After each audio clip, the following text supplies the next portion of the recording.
Burung arep idul adha kok wis ana sapi gedene semene. Aja ngawu gawar ngawur. Aku dudu wujuding sapi. Lho, iki kok kewan kok iso omong wae lah. Film kartun iki. Dudu Bagong. Dudu. Kok ngerti kalih kula? Ya ulun ngerti.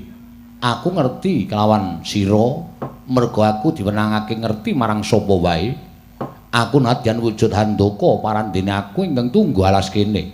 Lan aku kuwi ngluwihi marang sak pepadhaku. Dene wujuding satu wana, satu kewan. Aku bisa tata jalma kaya jamak lumrahing menungsa lumrah. Wah, lah gleleng tenan iki. Agi iki aku weruh ana wujuding handaka niku napa to? Handaka niku kanca kula. Dudu. Handaka kuwi wujude bantheng. Wah, lah bantheng. Ampuh iki. Iya. Dikeparangake dening para dewa, aku kuwi bantheng sing ampuh, isa tata jalma, ngerti sadurunging winarah lan ngerti lelakon sing aku ora ngerti. Yakin? Iya, tenan. Nek pancen tenan sampean jenenge sinten? Aku aran Andaka Dewa. Andaka Dewa. Iya. Wah, banthenge jenenge Andaka. Aku sing menungso ming Bagong.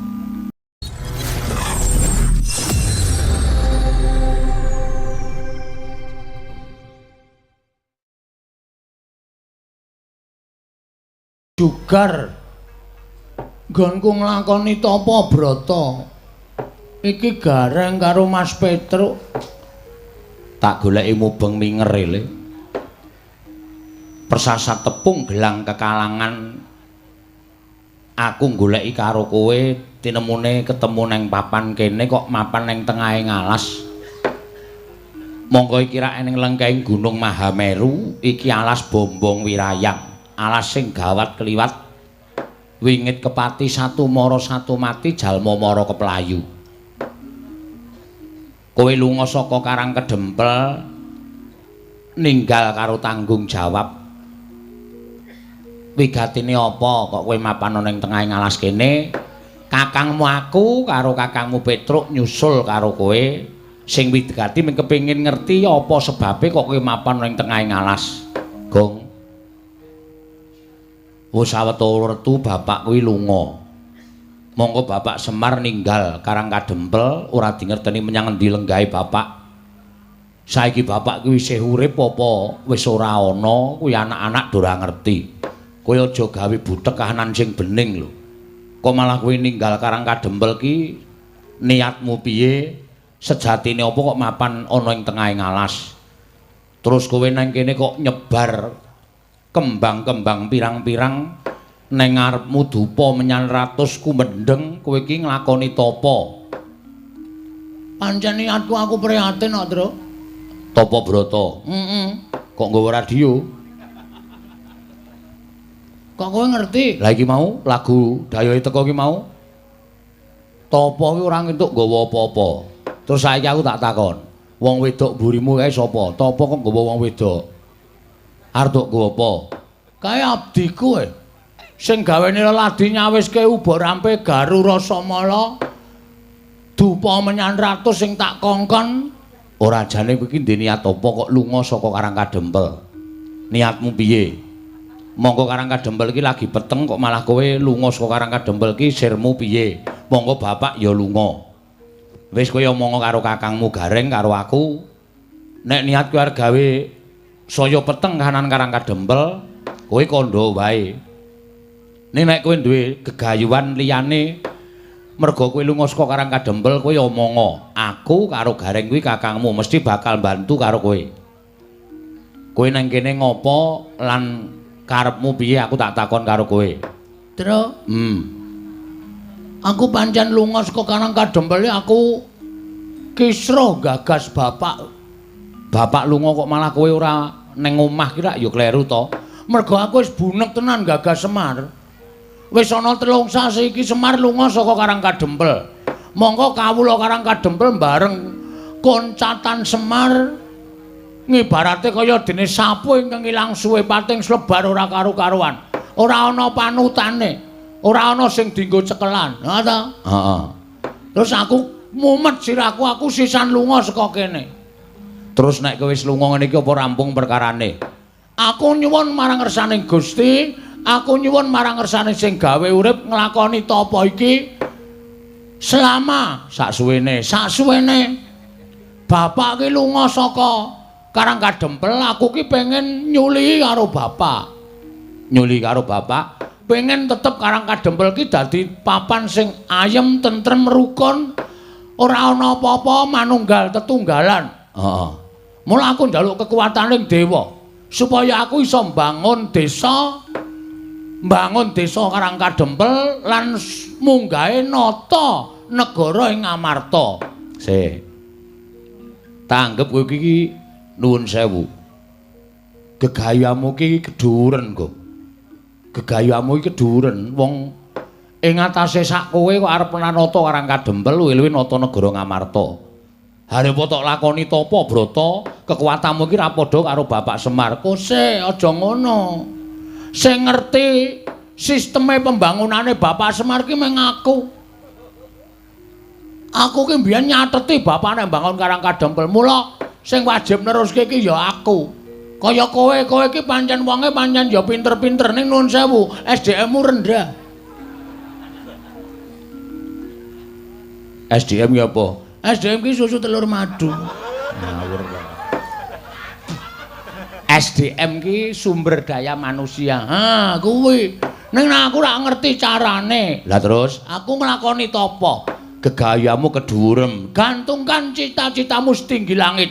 Jika kamu jatuh akan jatuh ke dalam bintang-bintang. Sapa kuwi sing ngendika? Ora ngerti kowe SDM-mu rendah.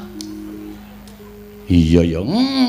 Mula wong ki aja sok ngembe karo wong. Giri lusi jalma tan kena kinira. Cacing kae kala mangsane iso tekan pucuk gunung. Apa meneh Bagong ki diwenehi pikiran. Mula aku duwe gegayuhan. Terus gegayamu, Ya kuwi mau bangun Karangkadempel. nek upama ora kelakon, Sing ngomong ora kelakon sapa? Wong ki nek ndek gegayuhan ki aja mung ditekake ana ing karep tok. Ning tekakno ing tekad. Mergo tekad ki pok ing karep. Wong ki nek wis ngopo-ngopo nek wis gelem nekat, kuwi apa-apa kadang kala sok kelakon. Mula aja gagas karo awakmu kuwi, kowe ki mung batur, kowe ki mung gedibal, aku ki mung kere, aku ki mung abdi. Ning kala mangsa abdi kaya awake dhewe ki ya iso mbangun desa nata negara. ngono ya, Gong. Nek ora saka arus bawah, piye carane supaya pembangunan kuwi supaya apik nek ora kowe karo aku ki niat bangun desa, Truk. Andrah ingkang puspitorum Mengkere-kere dadak suluk. yes ben kasilring samirana mrih Paham ora? paham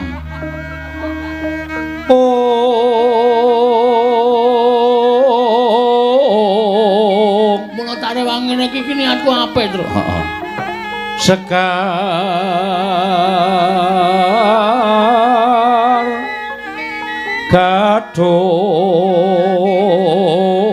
kadung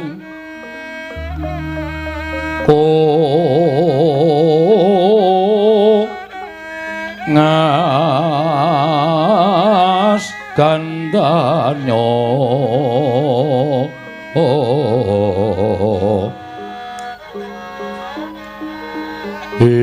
ing maweh raras renaning driya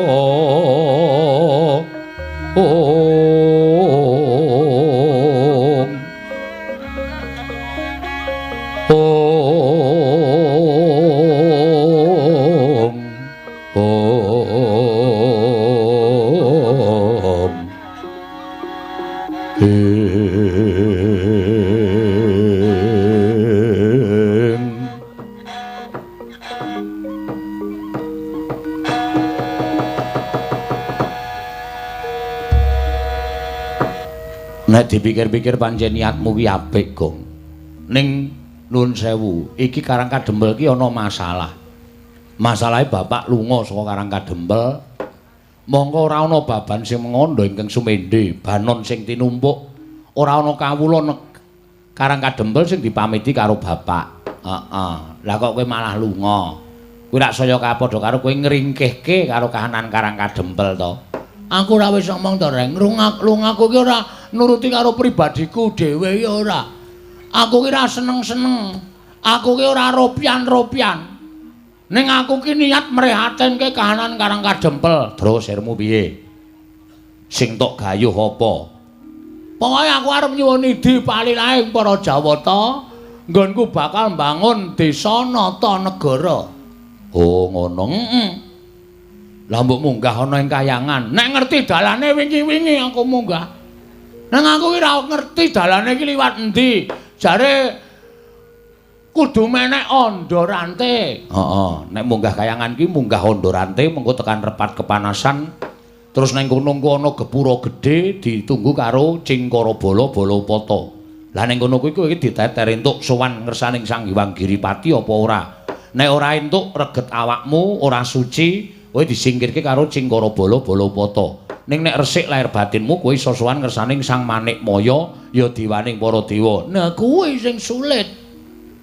Mula aku kangelan nek kudu menek Ondorante. Heeh. Nang Repat Kepanasan terus ketemu karo Cingciripit, Cingkara Bala-Balapata. Cingkara Bala-Balapata kuwi. Nek aku ora resik, ora suci, diuncalake tiba meneh ning jagat. Ha iya. Bola-bali ngono kuwi ora kesuwen. Mula niatku pancen arep gawe geger Kayangan Suralaya. Seranane Aku nglakoni tapa? wah. Ngono ya. Jarene wong tua supaya kahanan Kayangan geger iki kudu nyate iwak gagak. Terus Sing geger udu Kayangan. ngendi? Demit-demit. Bubar ora karu-karuan, Tru. Wong kowe iki ora ngerti carane tapa, dadak nglakoni tapa. Ngene wae Le. Nek miturut aku saiki mulih. Ya tak derekke mulih, terus ayo nata bareng-bareng desa, nata negara bareng karo aku bareng karo Petro. Nek kowe mulih mengko terus digoleki di dom nyambut gawene. Aku karo Petruk nunggu Karang Kadempel, kowe goleki bapak utawa sewalike, kowe nunggu Karang Kadempel, aku karo Petruk goleki bapak. Lah arep goleki kowe nandi, Reng? Semar kaya arep gedene semono kan nek muni minggat Lunga karo wong tuwa kok. nek muni lunga le ndelik primpene ra jamak-jamak. Angel Semar kaya golek-golekane. Ngono ya. Ambles engko bapak baline piye? Ngene wae, bapak bali ya syukur, ora warisane didum wong telu. Kok iso ngono lho pikiranmu? Lho, kudu ngono, Tru. Wong ki alure nendi? Parane nendi? Semar ki wis tuwa. Heeh. Monggo lunga ora omong-omong. Ya nek ora ana apa-apa, nek kesonjombaya ning dalan. Lho, nek ana apa-apa ning dalan, Semar cilik roro gedhe tekaning pati. Nek nganti ora tinggal wasiat apa-apa, kowe karo aku engko do gelut rebutan warisan. Mula sing adil wae, aku gelem mulih ning ya ngono kuwi. Gah, kuwi jenengane ngame-ame patine wong tuwa. Ngono kuwi dosa kok. Ora apik, tapamu ora ketrima. Nek ora gelem ya wis, kowe mulya kono, ora usah melu-melu karo aku. Lah terus kowe iki arep ngopo? Wis ta. Engko ora tekan esuk. Tekan esuk piye tegese? Iki aku ya rung dong arep teruse kepiye iki ya ora ngerti. Ah sebabe, Wah, jan iki nek do njaluk lakon do awur-awuran iki. do awur-awuran tenan ya. Heeh, aku marahi terus pun pening kepalaku. Santai wae. Sing baku, pokoke kowe karo aku rasah wedi. Nek kowe arep niat nggawa aku bali, aku ora marep mulih. Ning nek kowe tetep melu nang kene, ayo bebarengan nyuwun marang panguwasaning dewa. Dewa ben menehi kanugrahan tumrap awake dhewe iso nata negara, nata desa Karang Kadempel. Engko nek dewa nesu, Aku sing tandingi. Gong, ora clemongan lho. Dewa ki ngerti lho. Kowe batin wae dewa ki ngerti. Nek nganti kemecap, nek nganti tekan kene tenan, nek nganti ana apa-apa, terus dewa nesu tenan karo kowe piye? Wis ta, aku topo ngene iki wis tak ikhlaske patiku. Dadi aku mati wis ora wedi. Nek dewa tekan kene aku nyuwun pangestu mbangun desa nata negara, ora dikeparengake, ora nyawang wis sapa? Aku sing tanggung jawab. Piye, Reng? Hasmi manut, mulih apa nang kene? Nek mulih mesake Bagong, Nek nang kene awake dhewe kesempyoke ngaradan wong Bagong iki nek wis nekat ngono kuwi. Wis Bagong iki nek wis muni ndek karep wis ora bakal nyawang sapa wae. Waton karepe iki bener, mesti sapa-sapa diwaneni truk. Lah iya. Aku ya kuwatir. Nek eneng apa-apa piye, Gong? Ngene wae kowe rasa do melu-melu to. Kowe iki tengok nang mburiku kene, engko nek eneng dewa teka tekan kene, aku sing tanggung jawab. Kowe rasa jumangkake suku, ngrem-rembyahake asta. Cukup aku dhewe sing temandang karya. Mati urip tak sandangi. Ngene iki nggonku arep mbelani kawula sakarang kadempel supaya urip becik, rukun, ayem lan aku iso mbangun desa nata negara rek. Dereng ngantos paripurna Mbawacana. Kasaru nalika semanten ndara dasih karantamaning penggalih iki Lurah Bagong ngraosi para Jawata ingkang honyang Madyapa denengge utusan Sang Hyang Jagat Giri Pratingkah. Dewa ing sithik pangudal-udal Sang Hyang Pikula Narada miwah Sang Hyang Pukulun Bathara Indra tumiyup saking Dirgantara Merpekung yaning Sang Hyang para Panakawan. Tru. Iki kok malah salah alamat. Salah alamat piye? Sirku sing tak kon rawuh ki dewa kok iki malah tuyul. Tuyul dengkul mlocot kuwi dong ora, Gong? Hah? Iki Sang Hyang Pikulun Bathara Antarada. Wah, dewa to? Dewa lungguh ngisor. Wah, dewa ya ana sing elek. Ana. Pak mau dewa iki bagus kabeh apa piye? Dibagekke. Apa sing dadi penjangkamu wis kelakon kok. Dewa iki rasah kowe nglakoni tapa dirasani iki nek niatmu apik dewane mesti rawuh. Jenenge sapa? Pukulun Kaneka Putra. Sing gampang wae. Narada. Narada, Pukulun nganggo pukulun. Pukulun. Sarawuh paduka pukulun wonten ing wana. Bombong wirayang mriki. Pukulun Bathara Antarada, kula ngaturaken sembah pambekti kula kunjuk ya Pukulun. Ah, kencang warudayang lak-lak wong, lak-lak wong. Kok malah ngendang, Tru? Ora. Sebutane ngono kuwi.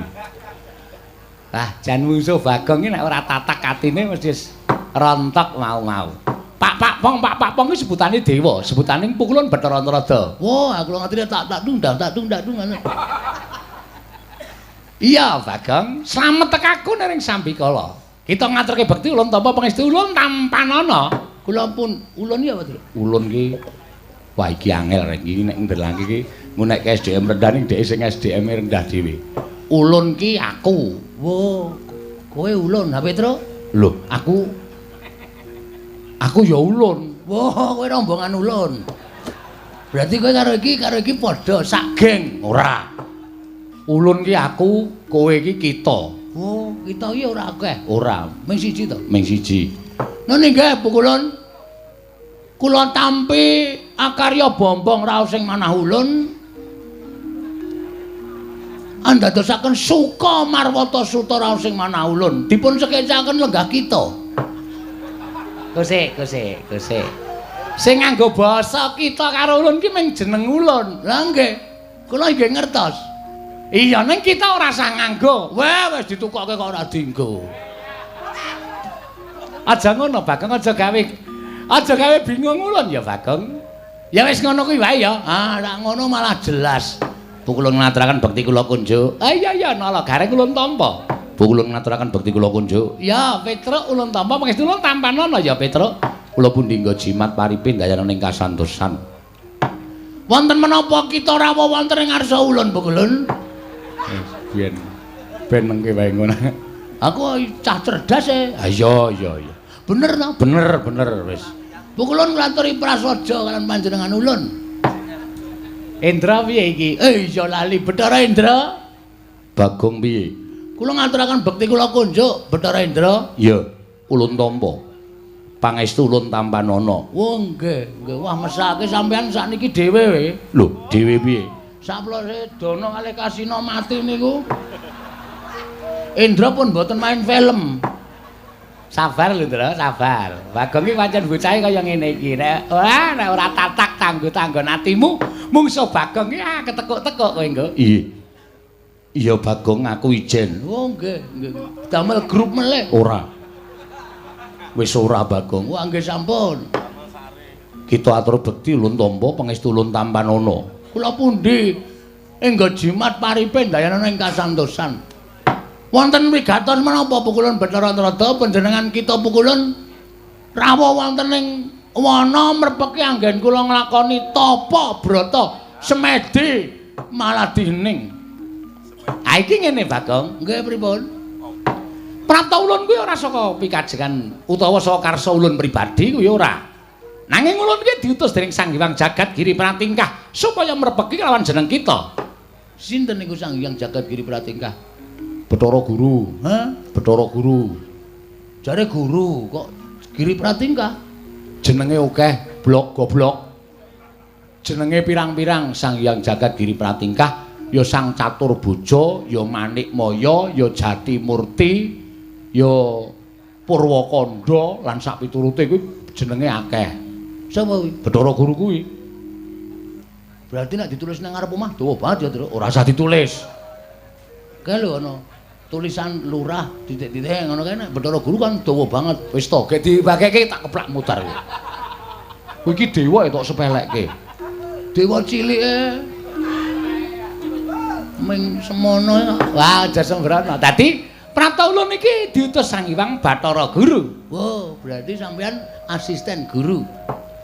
Ya wis sakarep kita nggen kita omong. Ngene ya Bagong. Pripun? Ulun jarwani ya. Saploke kita nglakoni tapa ana ing telenging wana iki, ngerti ya? Yen to kayangan kuwi ora tentrem. Lho. Sebabe Kaperbawan kelawan jeneng kita nggone nglakoni tapa brata ning telenging wana warsa. Wekasan kayangan dadake gara-gara. Gara-gara itu manduk ning kayangan wekasan dadake para dewa, para dewi padha nungsang puyang gudel bingung. Laku jantrane merga ora kuat nampa hawa panas ingkang timbul saka nggon kita laku tapa brata. Mula tumuli Sang Hyang Jagat Giri Pratingkah utusan karo panjenengan ulun tedhak ana ing Madyapada mrepeki kelawan jeneng kita Kulup Bagong. Ing atase jejering kita ki ming Panakawan, ming batur, ming kawula cilik nanging bareng Sekung Subrata nglakoni tapa brata. Wah, dalah kok gedhe dayane. wah nggih. Nggih pukulun. Lajeng keparengipun pukulun Bathara Guru utusan kalih pukulun Bathara Antarada rawuh wonten ing wana keparengipun Bathara Guru kados pundi? Iki ngene, kita didhawuhi supaya leren nggone tapa. Aja nglakoni tapa ana ing lengkeng gunung Mahameru iki lan ana ing tengahing wana Bombong Wirayang. Dawing Hyang Pikulun Bathara Guru, kita kinen bali marang Karang Kadempel. Kita kinen bali marang Karang Kadempel. Kula, Iya, saniki dina iki uga kita kudu bali nang Karang Kadempel. Merga yen nganti kita terusake nggon kita tapa, wah kayangan ki morak-marik merga saka daya kita nggon kita tapa. kula ya gumun lho, ing atase kula niki mung kawula nglakoni tapa brata, mongko lek kula tapa ya ora patiya serius. Kula niku tapa ya sok mangan kacang, ya sok mangan kuaci, nek kira-kira ngelih ya golek bedolan tela. Lah kok iso dadi geger kayangan niku nek mboten kebangetan dewane ora mboten mungkin to. Lho kok kebangetan dewane piye? Lah nggih no, ming sak kula tapa kok kayangan dadi geger. Lah kita ki jane tapa ki sedya kita apa to? Apa gunane dewa kok ora ngerti atine menungsa? Gong. Sabar kowe iki ngapa to? Menengo. Iki nek cah cilik ngene ora getak-getak. Tuman wae, yaene kok klithian. Sesuk sekolah kok laene malah dadi wayang barang. Wah, jan aku ki nek ora jembar atine wis kawake bocah iki. Rabekno. Lho. Malah kon rabekke ora. Ha, kita apa ki janjane sedya kita apa ulun tak takon. Lah pukulan niku dewa mboten ngertos. Ulun ngerti, ning ulun kepengin nyuwun prisa lan jeneng kita. Yen ulun ngerti kok ulun batangake dhewe iki tegese ulun kok ngasake marang diri ulun pribadi. Oh, ngoten. Jelase ngoten. Oke, ora masalah. Kula niku tapa niku nggadahi gegayuhan kepengin bangun desa nata negara. Paham? Ya. Sak banjure. Mpun ming niku. Ora, kita aja nyingetake. Kita aja ndelikke. Kita duwe gegayuhan liyane. Sing luwih wigati Karang Kadempel niku kelangan Semar. Semar bapak kula. Niku lunga. Lunga tanpa ninggal layang napa tanpa pamit kali anak-anak. Kawula ditinggal. Nah, saniki kula tak wangsul. Kula tak bali ora masalah. Ning kula tak takon karo sampeyan, Semar teng pundi? Nek dewa ora nuduhke teng pundi dununge Semar, alah dene sampeyan dadi tekak plotroke kathoke. Hei. Sembrana ora karo dewa kok sapenake dhewe. Ya men ora digetak ngono ndak? Kalah getakan sik aku. Kudu tak getak sik. Bapak teng pundi? Lah nek kita takon Semar menyang endi kuwi ulun ora ngerti. Nah, gunane apa dadi dewa? Kenapa dadak akon aku bali bareng? Ora ana gunane wis sampean dadi dewa, ngakon Bagong bali saka wana Bombong Wirayang. Nek sampean tak takoni Semar ning endi, kok sampean ora ngerti. Lah ulun ki ora ngerti tenan. Ha gunane apa dadi dewa? Wah, waduh, modar iki. Indra piye? Indra aja ditakoni lagi arep syuting, ya Indra? Inggih. Yen Bagong ki nek karo wong sapa rumangsaku ki lho Bagong karo sapa ora kuwalat lho. Bagong ki waton ledan ngono ki dadi apa-apa ki tawar. Apa kok mung dewa jaratane tak uyuhe ora apa-apa kok. Mung dewa. Santen aku. Pun mang takon. Kok mang takon, mang wangsuli. Bapak nendi? Wah, trondolo tenan iki. Lah iki ana dewa kok kerepotan. Ora repot ning takon sak nyatane. Nek sampean iso ngandhake Bapak, Bagong, Bapak nang kene. Sampean mang terus nyerlok kula. Lho. Dewa kok Sherlock? Modern kok dewa ora ndek HP nggo ngopo? Oh iya. Kula paranane Bapak, ulus Bapak ayo kondur. Ayo nata desa mbangun negara. Karo aku Pak ning aja lunga, Bapak kagol perkara apa? Mengko nek Bapak gelem kondur kula ya tak bali. Nek kula bali Bapak ora ana ning teng atine sedih. Ngopo, Gong? Mangan kewan e. Ora apa-apa dilek wae. Ora apa-apa dilek. Antes yang lho, aku bareng kok dinesoni ora. Ngoten, kula tak wangsul, tak bareng karo Bapak. Nek dewa ora nduduhke Bapak, mbok sampeyan gruduk wana Bombong Wirayang. Sak dewane kon teko kabeh nang kene. Bagong ora bakal mingset sejangka. Lho, nek ngono tegese kowe wani karo dewa. Lho, wis bengok-bengok ket mau kok dikira ora wani iki piye iki? Iki genah wis wani kaya ngene iki. Wah.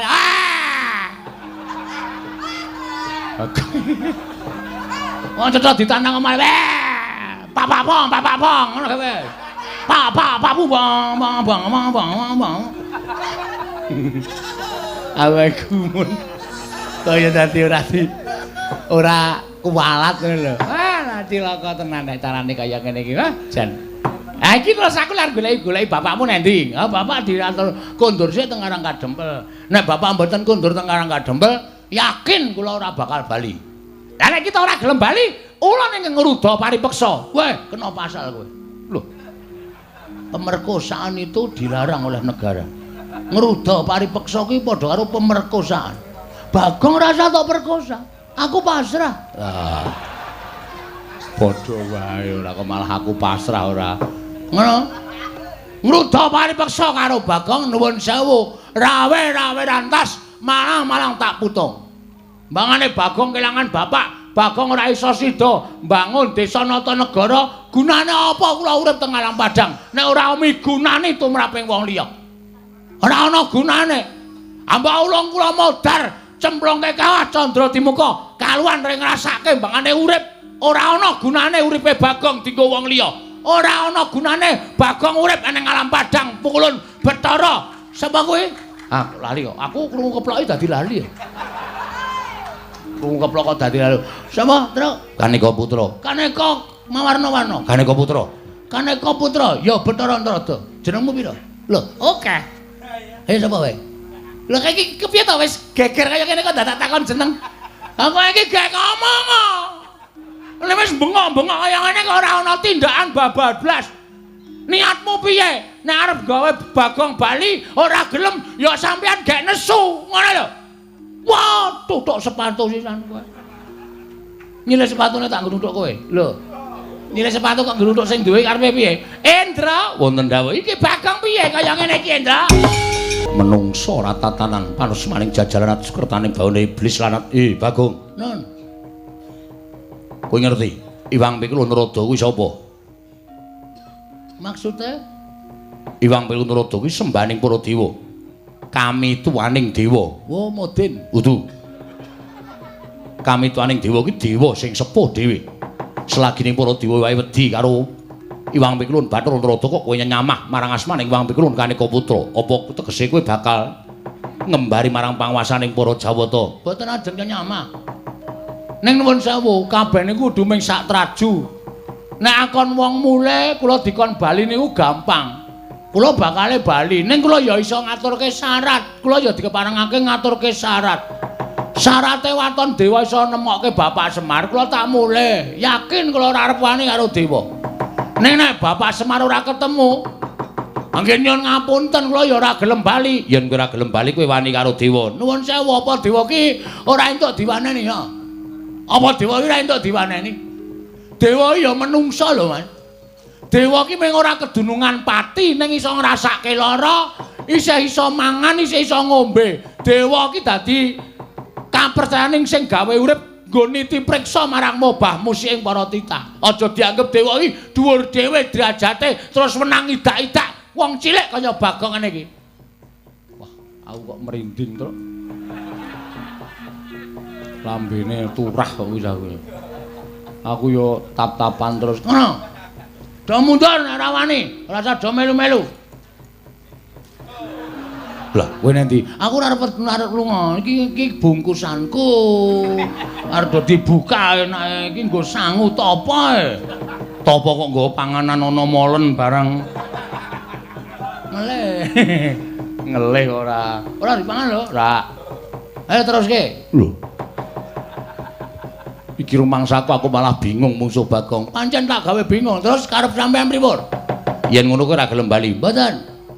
Yen ngono kowe wani karo dewa. Mboten ajeng wani. Ning kudu dewa ya iso nuruti karepe Bagong.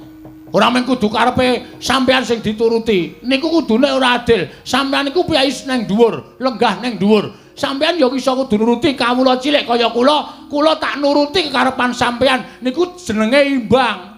Ora sampean tok sing dituruti, ning sampean ra nuruti karepe kawula cilik. Niku mboten apik. Niku ora iso manunggal. Pinter tenan kowe. Ayo apa kowe? Plembungke sisan kowe. Dewa arep diplembungke ora kecekel dope. Goleki aja. Ngerti aku dope padake. Angger cah semono ki dope mesti cilik. Wes ngonten niku adile. Saiki ngene, kowe gelem bali apa ora? Mboten. Kula gelem bali nek Semar ya bareng bali nang Karangkadempel. Nek ora gelem bali aku ingkang ruda paripeksa karo kowe. Nek kula diruda paripeksa carane cacing niku kepidak menungso ngolet ora ngrasake lara. Ning butuh males karo sing midak. Monggo cacing niku ora ndek perasaan. Nek sampeyan ajeng mula sara karo Bagong, kula menungso. Kula niku titah dimenehi perasaan. Nek nganti kula ngrasake lara, nek kula males karo sampeyan, sampeyan aja lara ati. Metu njaba. Piye? Metu njaba. Piye kuwi? Dewa kok ora tanggung jawab. Mulane aman-aman bae wong tok-tokke njaba. Kaya ngono kok dewa lho, agi aku ora metu njaba. Kowe dewa metu njaba. Sendra metu iki rasa dadakoke gunung tanpa guna. Ora minggat larak. Demang medal kula nututi karo sampean, Pak. Kowe nantang dewa ngono kuwi apik apa piye? Kowe iki ameng-ameng nyawa uripmu, Gong. Kowe padha karo anguk-anguk kawah Candra Dimuka lho, Gong. Kowe kok nantang karo Bathara Indra. Bathara Indra ki sapa? Ambo. Kok takon aku? Aku ora tau ngurutke silsilah Bathara Indra kok. Nggo ngapa? Bathara Indra ki putrane Bathara Guru sing nomor 4. Ngono. Nek kowe wani karo Bathara Indra, mau nek nganti Bathara Indra ki ngajak kanca-kancane ruwang-ruwange dewa ngeroyok karo kowe piye? Mongko ana dewaning geni, ana dewaning banyu, ana dewaning angin, ana dewa sing tukang jabut nyawa. Aku ora wedi. Wis ta? Lah mbok do ngruyuk karo aku ora masalah, Truk. Tenan kowe ora usah kuwatir karo aku, santai wae. Santai. Tak pethone nek kowe do ora gelem ngewangi tak pethone dhewe. Wis ta? Kowe siap-siap wae gareng bedah bumi. Lho. Petro ngabari tangga separo. Kon ngopo? Omong nek aku mati ngono wae. Aku iki wani kok ming pamit mati iki njur kekuatanmu nendi? Nek ya kuwi. Nun sewu ora ana ala tumama ning becik. Wis to, yakin. Kuwi kaya ngono kuwi digondheli wae. Ngono.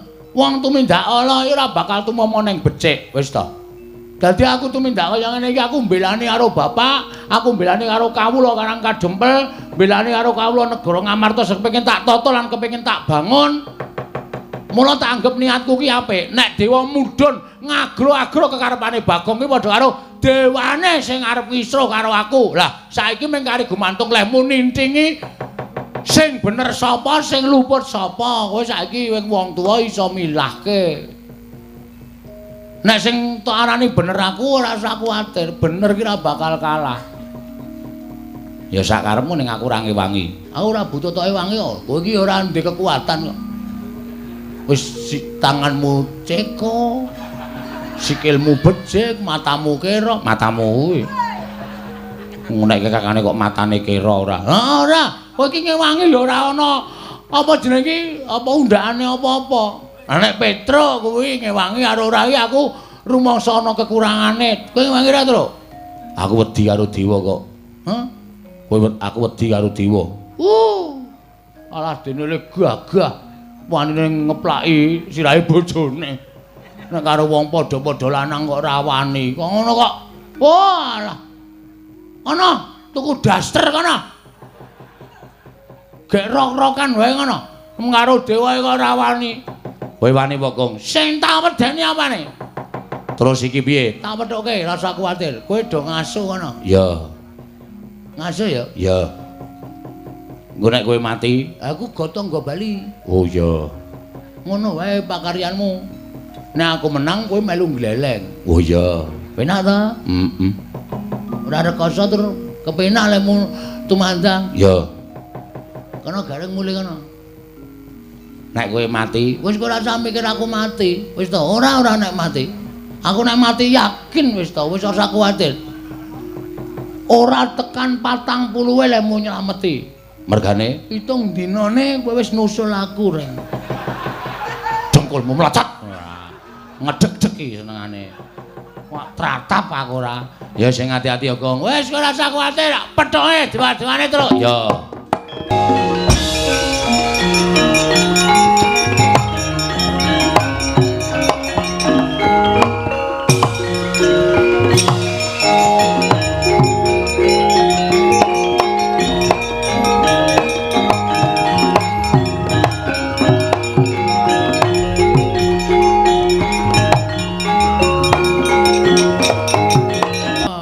Ujuk langsung loro, Truk.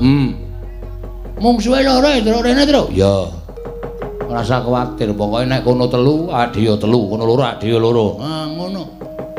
Kowe sing mburi ya. Kowe, aku sing arep rada cilik.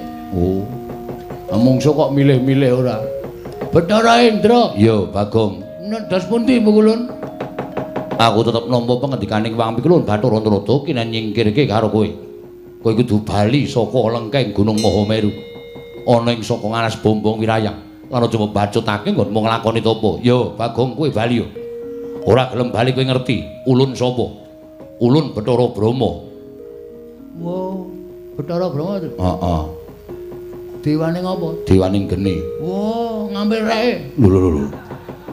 Kok dewa geni kok nyilih rek ora? Mesti apa-apa iso kobong kae. Mestine. Kowe bali yo. Aja ngeyel karo Bathara Brahma aja kakon dosa. Kowe bakal tak untapake cemlongaku ning kawah Candra Dimuka. Sesuk mboten ajeng purun wangsul, saniki mboten ajeng purun wangsul. Paribasanipun adanku dewa kayangan ngebiyuki lengkeng Gunung Mahameru wonten ing wana Bombong Wirayang kula mboten ajeng wangsul. Yen ngono kowe wani karo dewa. Bagong niku mboten wedi karo sapa-sapa. Bagong niku ora tau wedi karo sapa-sapa. Waton lan desane kula bener. Kula ora ganggu kayangan kok kula nglakoni tapa. Tur dewa tak kon goleki bapak kok ora sago. Gunane apa dewa niti priksa karo mobamu sing para titah. Kudune dewa ngerti. Wong dewa iki iso nyawang jagat saisine kok. Nek kula wangsul sampean kudu nuduhke, "Lho Bagong, bapakmu nang kene iki, lagi ngene karo iki duwe gawe kaya ngene." Mengke tak jujuke Semar, ming perkara kono mong kaya ngono angel lho. Kok kaya didelik-delikke? Ulun ora ngerti ning ngendi bapakmu. Kok ngono kok dewa kok ora awas paningale. Yen ngono kita wangkal. Wis ket mau arep wangkal aku. Wani karo Bathara Indra. Sing tak wedeni apamu? Siap lho, Tru? Ya. Iso nglangkahi kuwandane Bathara Indra. Kowe kelakon topo ning wana bombong wirayang. Iso nglangkahi bathange Petruk. Lho. Kok aku sing dijokke piye? Ya bathangku barang urung rampung kok. Oh iya iya. Kowe kena nundung aku saka alas bombo wirayang. Mati dene aku pangga tak ayoni. Terus ya.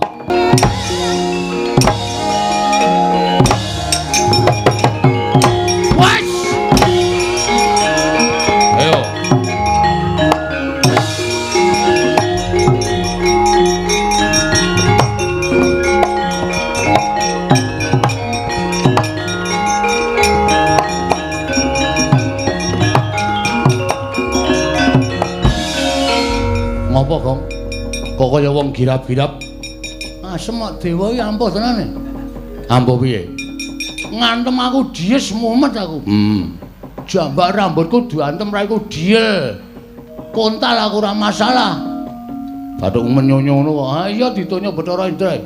Kedua aku ya dicandak sirahe jebleske lemah diek tak ampet ra apa-apa. Sing ketiga aku wis kulino diantem Bathara Indra. Heeh. Diantem nggon bathuk tuwok ngono aku mecicil. Ora apa-apa, ora apa-apa. Candak siraku jebleske diantem meneh aku ora apa-apa. Ana kesempatan terus.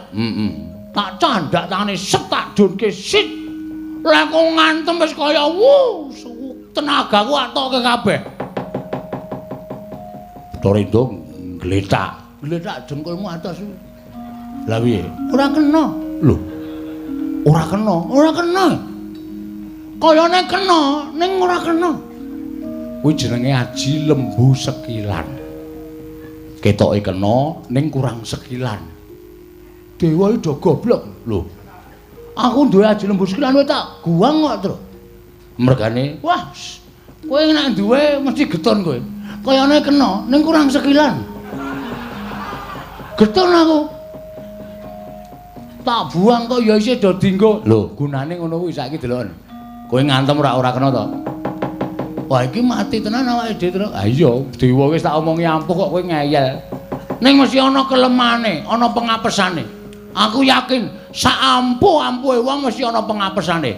Sak apes-apese wong ning kadang kala mesti duwe kekuatan sing ngedap-edapi.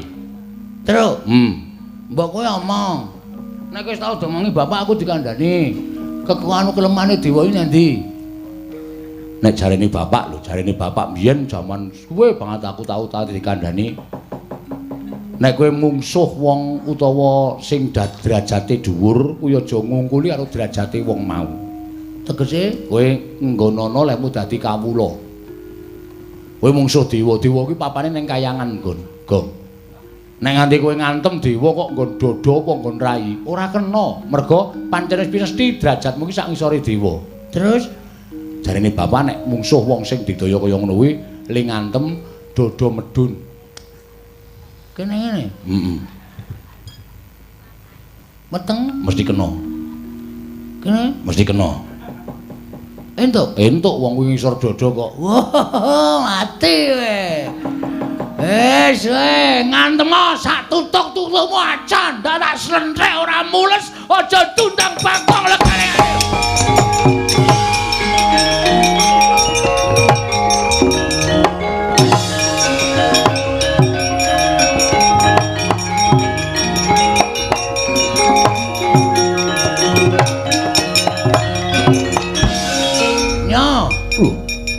Sirah dilungake. Ayo ngantem sak tutukmu. Ayo wis. Persiapan mlebu ICU engko. Lho kok malah sumbar wae yo ngantem. Mati dari aku nyotibakno pecah siramu. Ayo guys aja omong kowe. Ayo mburi. Mati. Mile gantine dodo apa? Nyo. Lho ora apa-apa apa? Ora apa-apa ki padake aku ya anak dewa. Kowe mau ngantem aku ora kena. Saiki nek nganti ora kena, aja diundang Bagong. Apa kira-kira iso ngantem dewa? Kon ngantem tenan. Iso kira-kira ngantem dewa. Kon ngantem tenan. Anteman. Iki mergane patimu. Bodoh mati. Apa kowe model?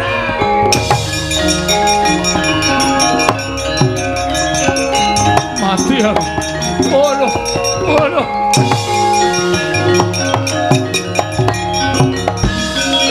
Piye Gong? Sukses.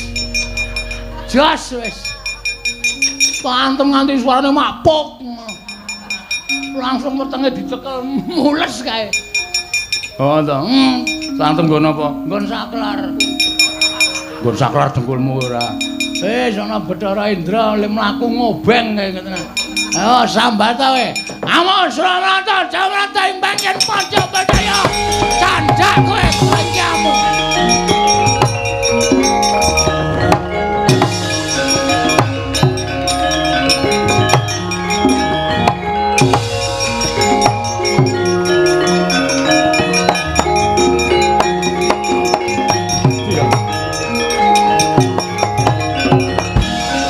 Kakang Bathara Indra mundur mbrangkang. Waduh, mati aku Bagong kok ngerti keringkiane dewa. Lho. Kakang Bathara Indra dikapake. Wah, edan Yayi edan. Nginceng sak penake dhewe. Le ngantem dipol-polke wong nang weteng semengkring rasane. Aduh. Waduh. Wis kono maju aku tak ora maju. Kuwi mlaku kenapa kuwi? Wah, loro banget. Kena kain kuwi loro banget. Bagong gugu karepe dhewe. Wani karo Bathara Brama tiban daya kemandenku kobong awakmu mbuh dadine poho kawan.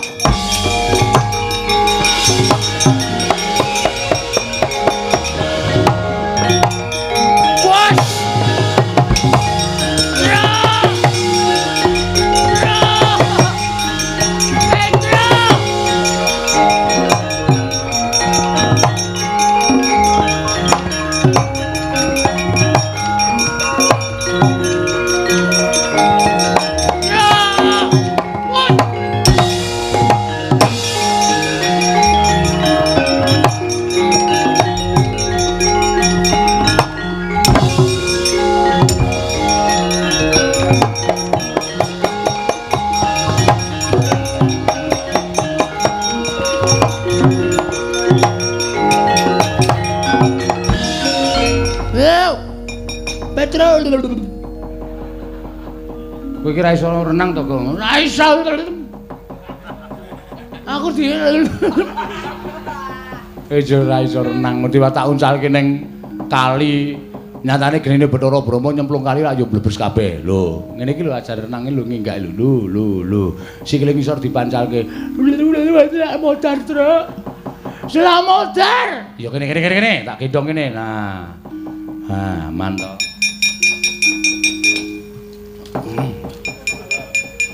Wah, kowe ora tata. Wong kowe iki kandhane ngeyel. Bathara Brama iki dewaning geni. Genine nyemplung kali kowe tak uncalke kali. Mangan apa? Mbok iki. Rasane ora karo-karoan ya, Truk. Paling mlebon iwak. Iwak apa? Ora wae, ngono kok iwak ora. Ora apa-apa ora wis. Ora masalah, sing penting slamet. Heeh. Wis pokoke diampet kok. Wis ben aku apa-apa doyan kok. Ha iya.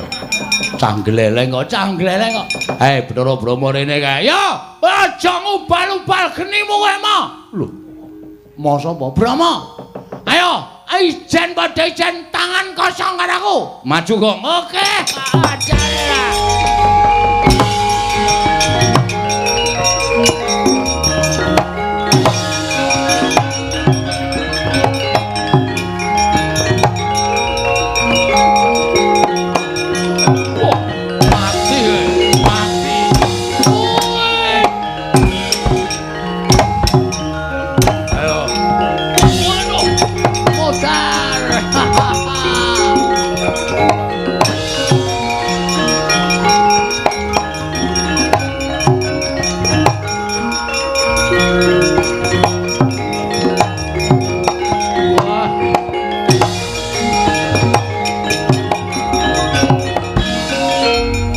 Bathara Brahma mundur.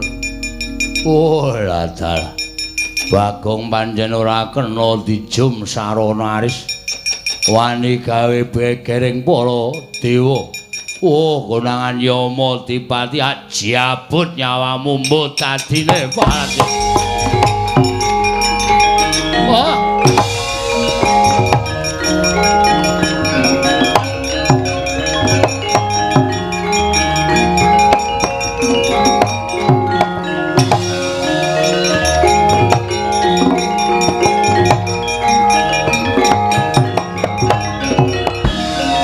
Siji iki apike awake dhewe mlayu, Gong. Ki dewa tukang jabut nyawa. Sapa jenenge? Yama Dipati. Ayo sing jabuti nyawa-nyawa kuwi. Kowe maju jabut nyawamu modar. Ki nek siji iki awake kudu mlayu, nek ora mlayu mati tenan. Minggir, Gong. Kowe ngono dikandhani ora to? Nek kowe maju kowe engko dijabut nyawane kowe mati aku ki kelangan. Aku mau nek kelangan kowe, Gong. Kendel ya kendel ning nganggo hitungan. Kowe ngapa ya cangkeme jebak-jebak iki? Hah? Nek wis wani aja wedi-wedi, nek wis wedi aja wani-wani. Pati uripe menungsa iki gumantung Gusti, ora gumantung Yama Dipati. Yama Dipati urung jabut aku tak jabuti untune. Lho. Mundur. Gong, kowe mati tenan. Kowe mati tenan nek musuh Yama Dipati. Petro. Mundur. Bisa mundur ora? Presne lengmu rusak ora bisa mundur. Ora ning aku ngeman, rasa to eman. Aku mati wis tak ikhlaske mati terus. Aku ora apa-apa tekane mati. Kok nangis? Wedi. Agene wedi kok. Ngono aku kaya kendel-kendel ora. Mundur aku ora apa-apa wis tak ikhlaske. Nggo mbelani karo desaku, nggo mbelani karo kuthaku. Aku ikhlas mati ora apa-apa. Aku ora mendol, tak tenjang tenan ra mikir kowe. Karepmu wong.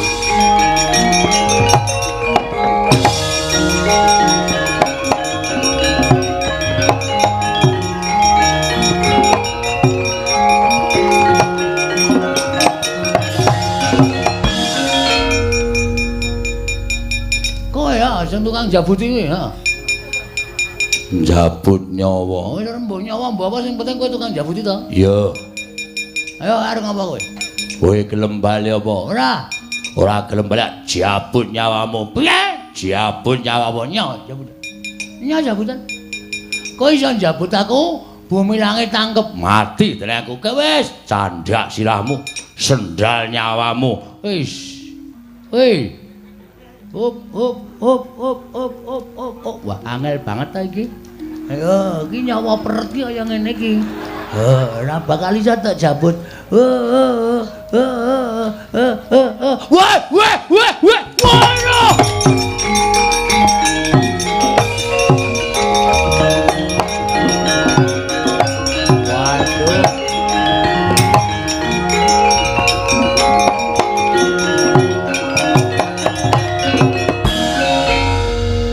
Dipati kok bagus. Pun nek mungsuh Panakawan niku kewirangan. Ajeng kula jabut nyawane, ajeng kula candhak sirahe angel raja mak lunyune. Bul Bagong niku sirahe digrujuk solar. Anggere keneng mlunyu, keneng mlucut. Lah cah edan lah kok tadi jenggotmu ilang. Disaut jenggote dijabut sak kayange. Waduh, priye ra jamak-jamak. Lha niku nek ngethok mbaka sithik krak-krik niku sak gegem mabrol ngoten. Aduh. Panas ra jamak-jamak. Ana janggut kok panis. Piye iki kok Bathara teko dengkelmu kuwi. Piye, ha? Arep gleneng ya kowe? Aku madake wedi karo kowe. Ki Bagong kondhang bengi iki. Ngosase dewa ayo. Kowe arep ngapa kowe? Arep mbelani kowe? Bathara Narada ora mundur saka Negara. Kok negara ngaras. Pombong wilayah. Tak katutke dosane. Iya. Iya wis aku tak mundur. Iya. Ora mundur sudet wetengmu metu cecule. Wes. Weteng kok metu cecule. Ayo ngomongno Bathara Guru ra wedi aku. Truk. Sapa iki, Truk? Bathara Guru. Hah? Bathara Guru. Koyane wis menyang. Lho, Muridé durung teka kok wis teka. Bathara Guru dewaning para dewa ya kluthuk. Totok sisan. Sing tak tandani. Tangane kok papat ya, Truk? Ora apa-apa Bathara Guru kok. Wah. Adus suwi, keleke papat. Lengosoki suwi. Ya ben, iki senengane karo Bagong. Ponokawan Bagong. Wonten dawuh ulun. Kita ngerti ulun sapa? Nun nggih, kula ngertos. Paduka pulun Bathara Guru. Kita kuwi ngerti ulun sapa? Sesembanipun para titah. Ulun dawuh kelawan jeneng kita lumantar Kakang Narada. Kok kita ora ngestokke? Nun sewu pukulun, kula dereng purun wangsul. Sebabe Bapak Ical. lho. Ilang kena ngopo? Mboten ngerti, lalile deleh. Hus. Lali dele ora bapak ki menungso. Heeh, pokoke murca saking Karang Kadempel. Kula pulun wangsul.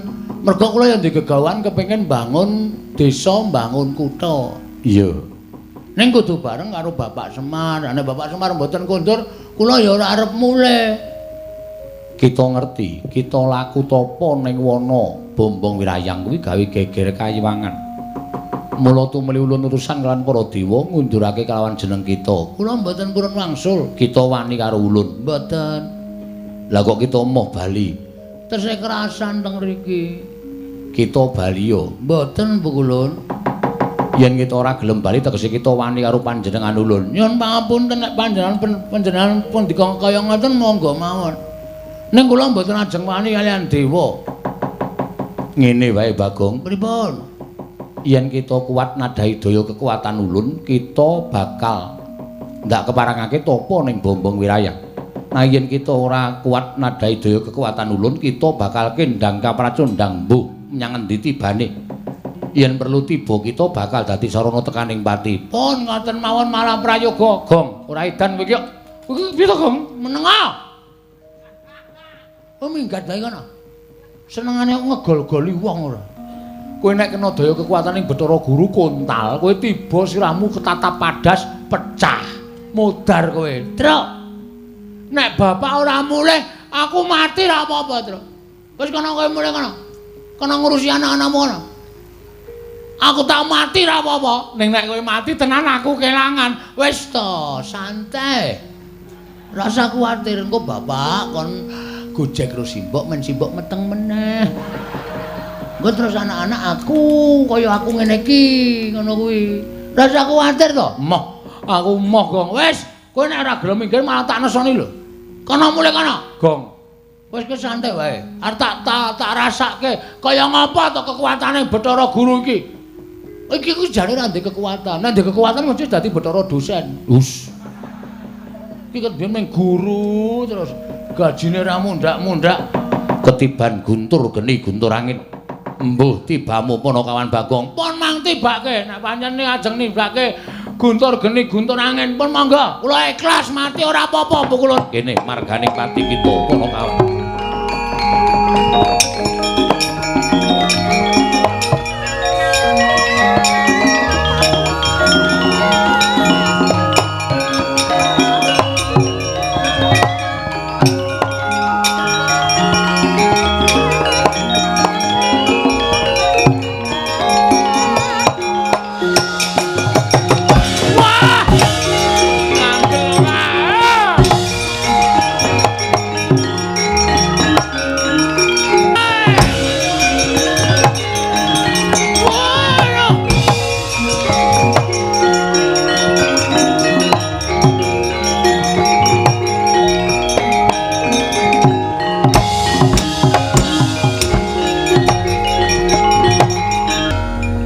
gletak wonten ing madyaning dasaring jurang.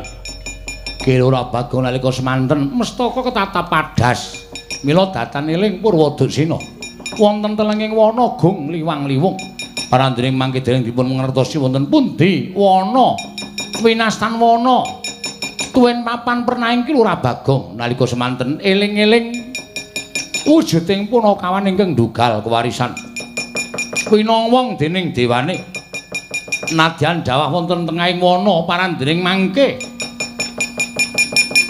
wonten wujuding sato wana ingkang wujud bantheng ingkang nyaketi Ki Lurah Bagong nalika semanten sarwi angen mbus-mbus dhateng kuwandanipun Ki Lurah Bagong Grahita bilih Ki Lurah Bagong sampun sirna sigra ndekem punang batheng wonten ngajenganipun Ki Lurah Bagong.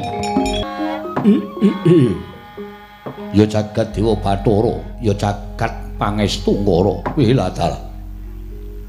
Sasuwene aku mapan ana ing tengahing alas pinarengake dening para Jawata tunggu ana ing alas kene. Suwene ora tau weruh ana jalma menungsa ingkang mlebu jroning alas. Lah kok iki ana kuwanda ingkang gumlethak. Mapan ana ing tengahing alas mongko ndawes padake tatu ingkang aran Kranjang merga kena watu ingkang mapan ana ing telenging jurang. Mbok menawa menungsa iki ingkang kaningaya sarta menungsa iki ingkang nampa pasiksaning sak pepadaning menungsa wekasan dicemplungake ning jroning jurang. Wah. Kaya ana rasa melas jroning atiku yen to nyumurupi marang titahing Bathara ing kemapan ning jroning jurang iki. Mongko ndawes padake kanthi netra permana jati. Lah kok jebul tinemune titah iki durung winanci lan durung titiwah yaning mangsa kala. Yen to tekaning pati merga saka pitunganku isih dawa jangkae nggone urip ana ing alam padhang. Yo. Mbok menawa iki dadi kewajibaning Andaka Dewa nggone bakal paring pitulungan sarta mene pitulungan karang menungsa iki.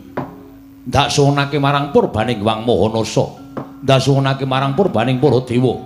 Muga-muga aku bisa maluyakake titahing Bathara iki bisa waluya nirmala temah jati, jati temah mulya. Miat langening kalanggiwan aklar pandan moncar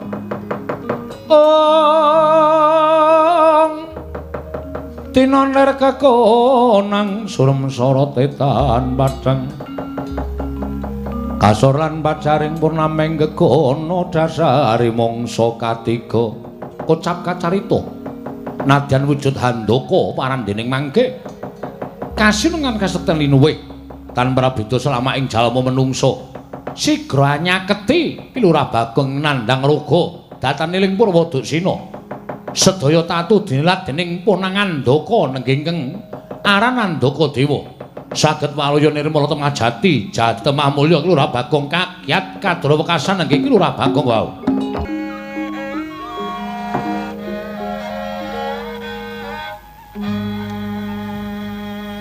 Durung arep Idul Adha kok wis ana sapi gedene semene. Aja ngawu gawar ngawur. Aku dudu wujuding sapi. Lho, iki kok kewan kok iso omong wae lah. Film kartun iki. Dudu Bagong. Dudu. Kok ngerti kali kula? Ya ulun ngerti. Aku ngerti kelawan sira merga aku diwenangake ngerti marang sapa wae. Aku nadyan wujud handaka parandene aku ingkang tunggu alas kene. Lan aku kuwi ngluwihi marang sak pepadaku. Dene wujuding satu wana, satu kewan. Aku bisa tata jalma kaya jamak lumrahing menungsa lumrah. Wah, lah gleleng tenan iki. Agi iki aku weruh ana wujuding handaka niku napa to? Handaka niku kanca kula. Dudu. Handaka kuwi wujude bantheng. Wah, lah bantheng. Ampuh iki. Iya. Dikeparangake dening para dewa, aku kuwi bantheng sing ampuh, isa tata jalma, ngerti sadurunging winarah lan ngerti lelakon sing aku ora ngerti. Yakin? Yo tenan. Nek pancen tenan sampean jenenge sinten? Aku aran Andaka Dewa. Andaka Dewa. Yo. Wah, bandange jenenge Andaka. Aku sing menungso ming Bagong. Jian wis ora adil. Lho aja ngono. Aja nyebut sing ora-ora. Bagong, Wonten dawuh kena ngopo kita kok nganti tekaning pati ning telenging jurang? jare sampeyan apal, ngerti lelakon sadurunge winarah, ngerti lelakon sing ora panjenengan ora ngerti. Saiki nek pancen tenan aku kena ngopo? Ayo. Nek ora iso bedhek sampeyan ngendika niku mung goroh kabeh. Ya, yen pancen kita njaluk ulun ingkang batang lelakon kita, ulun bakal batang. Nggih ampun isih urip kok arep bathang. Gusti iki tegese batang kuwi merdekake apa ingkang lakon lan kita lakoni. Lah ra ngoten. Napa kula kenging napa? Kita ingkang sekawit tapa ning lengkeng Gunung Mahameru ana ing alas Bombong Wirayak. Nanging ora dikeparengake dening para dewa. Wekasan kita Pancakara kelawan para dewa. Nalika semono para dewa padha kendhang kapracundhang kuntal kaprapal kalah kelawan jeneng kita. Wih lah bener kabeh. Terus kita adu arep karo Bathara Guru, kita kena daya pangaribaning Bathara Guru ya kuwi wujuding pusaka guntur geni guntur angin. Kita kendhang kapracundhang tiba ning alas kene, kita tekaning pati. Oh nggih matur nuwun. Cocok kabeh nek ngono sampean pancen banteng sing ampuh tenan. Yo, dikeparengake dewa pancen dadi banteng sing digdaya. Syukur, syukur. Kula ajeng takon. Takon apa? Sasuwene kula lungeni bojo kula aman-aman mawon mboten. Soale kula niku ngerti gareng niku seneng kali bojo kula. Dadi kula kuwatir kula tapa niku ya atine menak-menik tenan. Engko nek gareng terus wirawiri nggawa apa pit Jawa nika? Ora, Bagong, bojo kita kuwi setya kelawan jeneng kita. Weh, lah edan. Lahir batin. Lahir batin. Kok tau ngrujuk ember kula? Merga saka nggonmu kebangetan ninggal kelawan bojo pirang-pirang dina ora bali nganti bojomu nesu. Ning yen ditonton saka katresnan, bojomu kuwi lahir batin tresna kelawan kita. Wis tau sedeng? Durung. Wis tau selingkuh? Durung. Sing wis tau selingkuh bojone Gareng.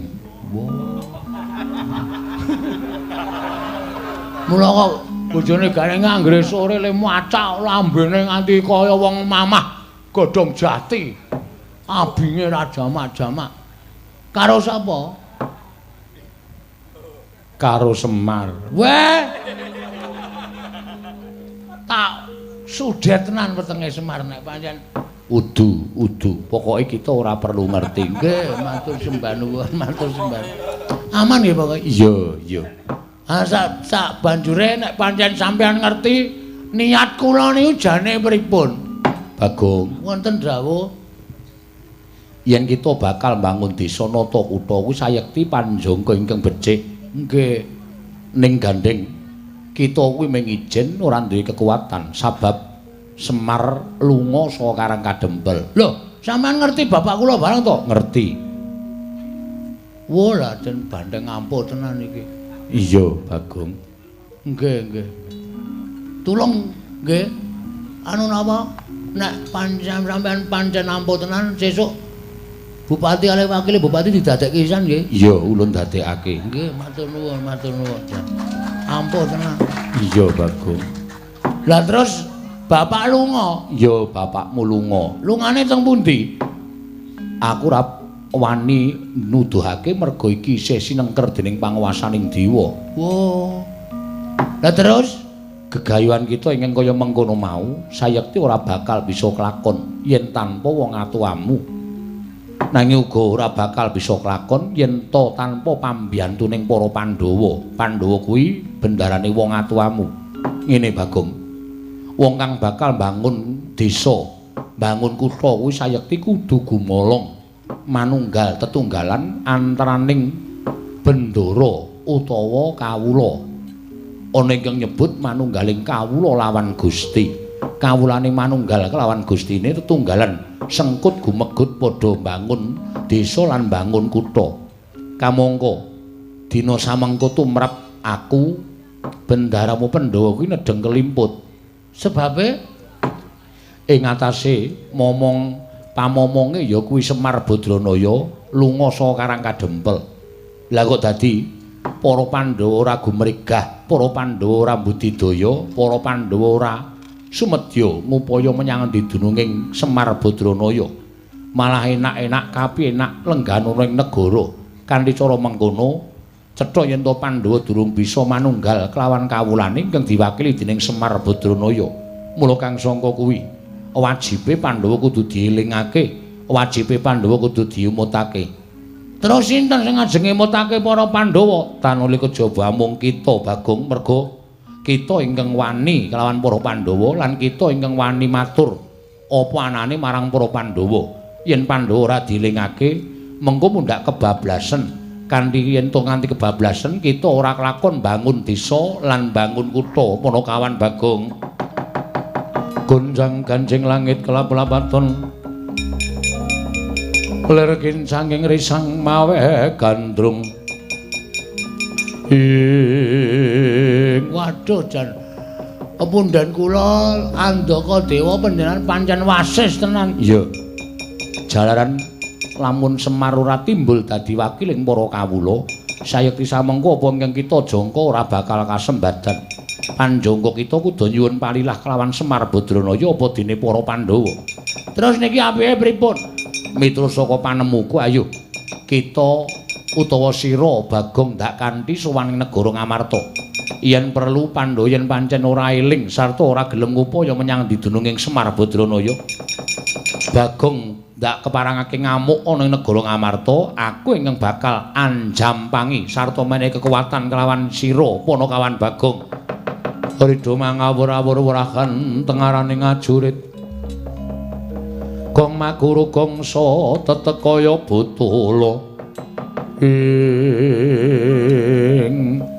ning nek kula kaya ngeten iki napa mboten dianggep mengke kula ajeng mengkudeta para Pandhawa? Ora.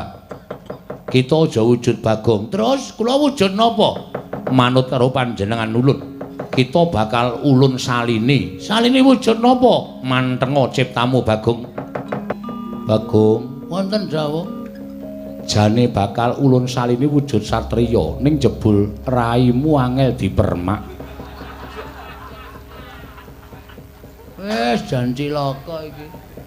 Awake wis wangun kaya ngene, raine ra iso dipekonah. Niki ra iso digawe pripun-pripun. Ora iso, raimu kuwi paten. Waduh. Cilaka ki cor-coran kok ya. Oh lah, terus pripun? Kita wujud satriya. Nanging kita bakal gampang kadenangan merga ya merga raimu ingkang angel dipekonah mau Bagong. Pun mboten apa-apa, sing penting gleleng ngono wae. Wis ora masalah ngene iki. Terus kowe bakal dadi kadang tarunaku. Nggih. Aku Andaka Dewa, kowe Andaka Murti. Wah, gleleng iki. Mungkin nek pun bubar kula rasa diganti nggih. Lho. Pun ngenten mawon kula tak bali tak gandrung bojo kula. Balung kiren bakal coba gunung tenang wong gleleng pokoke. Nek wis rampung kita bali kaya wingi-une. Wah, cilaka iki awis glelenge kaya ngene. Terus keparengipun ayo mangkat menyang negara Ngamarta. Pandhawa ora gelem ngupaya Semar Badranaya, aku lan kowe ngamuk negara Ngamarta. Monggo kula numpak sampeyan. Gus aja. Mlaku dhewe-dhewe, mlaku dhewe-dhewe. Wah. Mengke nek ditakoni wong teng dalan disade pinten ngoten pripun? Kula darani nggawa sapi metal. Tak gudak ndasmu lho, Bagong. Nesu bantrenge. Endi nyang kok nesu ora. Aja sembrono, mengko ndak kualat karo aku. Oh nggih, ngerti aku mangkat dina iki. Semawi, Pak. Semawi kula dherekaken aku bablasane cangkeme. Iya, aja kaya bocah cilik. Ampun gedhe dinake bocah cilik. mangkat karo aku Bagong. Monggo kula dherekipun Andaka Dewa Yayan Danamurti ya.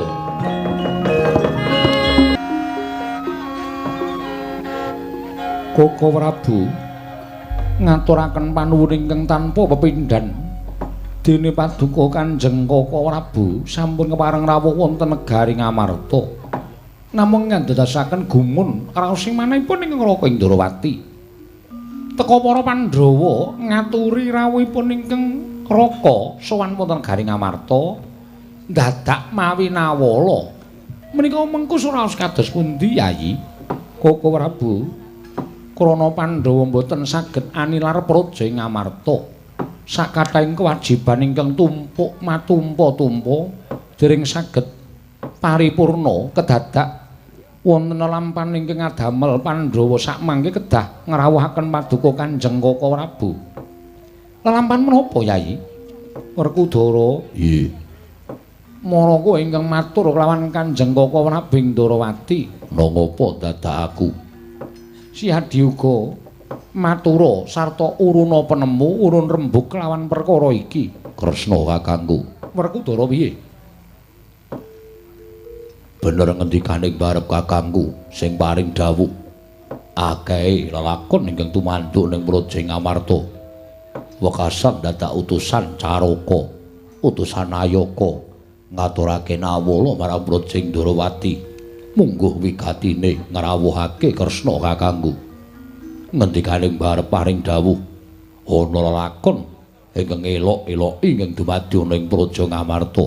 Ora ana liya kejaba mung lunganing Kakang Semar Badranaya ingkang wis ndungkap telung candra etang kelunggunaning dina samengko iki. Monggo ora ana tandha-tandha menyang endi lenggahing Kakang Semar. Ujaring para kawula sak negara utawa sak karang kadempel ora ana ingkang padha mangerteni menyang endi dununging Semar Badranaya. Luwih-luwih durung nganti rampung gone padha mikir lunganing Semar kedadak Nala Gareng Petruk lan Bagong uga ora ana ing karang kadempel. Kresna kakangku. Gandeng Kresna wis agung minangka dadi pujangganing para Pandhawa. Aja nganti selak mara kage budidaya ngupaya menyang endi dununge Panakawan Semar lan anak-anake nggone ninggal karang kadempel. Kresna kakangku. Jagat waisaning ubathara wayah para jagat. Yayi, kula nuwun sewu. Mitra taturipun kadang kula Jodipati mendranipun Kakang Semar sampun dungkap 3 candra etang engga klengganing dinten sakmangke menika. Menika nedahaken bilih para Pandhawa menika nuwun sewu kirang menggalihaken dhateng kawontenanipun Kakang Semar Badranaya. Kenging menapa paduka Kanjeng Koko Prabu paring dawuh mekaten. Oh inggih. Krana kanthi dasar ngantos 3 candra kok para Pandhawa dereng cancut gumregut ngupaya wonten pundi durungipun Kakang Semar. Mitra taturipun kadang kula Jodipati nalika semanten cetha kula tampi bilih miturut aturipun kawula karang kadempel menika kinarya pratandha bilih para Pandhawa dereng ngupaya wonten pundi durungipun Kakang Semar Badranaya. Kamangka Pandhawa saged dumugi engga sepriki menika boten badhe saged uwal saking panggula wentahing Kakang Semar. Kok Yai Prabu kedah emut. Kakang Semar anggenipun momong dhateng para Pandhawa menika ngibaratipun saking kuncung ngantos gelung, saking jabang ngantos laprang. Kakang Semar ngudhukaken gesangipun kanggo kamulyanipun para Pandhawa namung imanipun Pandhawa kok boten tanggap. Sasampunipun saged mukti ngawibawa Nyakrawati mbau denda wonten negari Ngamarta, tumunten supe dhateng kewajibanipun anggenipun menggalihaken dhateng Kakang Semar Badranaya. Monggo menawi ngantos sakmangke Kakang Semar menika boten timbul wonten negari Ngamarta, Yayi kula nuwun sewu. Para Pandhawa menika namung kantun ngentosi sak siliring bawang, sak umuring jagung, sak uruping damar. Sakmangke Ngamarta badhe rubuh menawi boten katenggan Kyai Semar Badranaya, Yayi Darmaji. Dereng ngantos paripurna sami Mbalwacana. Kasaru pelajaring Lurah Petruk miwah Lurah Nala Gareng kang sarwi tawang-tawang karo kagyat sangya para Pandhawa. Dara kula ingkang sowan den ngaturaken ketiwasan ana kawan Gareng sowan mongko tanpa tinimbalan sarwi tawang-tawang waspa Eneng apa gareng? Sakawit kula kecalan bapak. Kula kelangan bapak apa pinten-pinten sasi mboten wangsul wonten ing Karang Kadempel. Dumadakan usul Bagong ya ilang. Kula kalih Petro goleki kalih Bagong ketemu ten lengkahing Gunung Mahameru. Bagong lakoni tapa siji kepengin bangun desa kalih bangun kutha, kaloro Bagong ya kepengin goleki bapak nganti direwangi tapa. Tapane Bagong niku dadi gara-gara wonten ing kayangan. Wekasan para dewa mudhun wonten ing kayangan. Sang Hyang Pikulun Narada, Hyang Pikulun Bathara Indra, Hyang Pikulun Bathara Brahma lan sak piturutipun sedaya sampun kemangan ing Mahameru. Bareng ngoten Bagong dikon bali mah. Terus Bagong trima gelut kalih para dewa. Para dewa kaya dilalah kalah mungsuh Bagong ning dumadakan. Bareng ngoten sing maju Hyang Pikulun Bathara Guru. Hyang Pikulun Bathara Guru nganti nyalirani dhewe. Nggih. Lah terus piye? Bagong kula kandhani ngeyel. Dheweke kenging daya kekuwataning Bathara Guru. Kenging guntur geni guntur angin kendang kapracondang.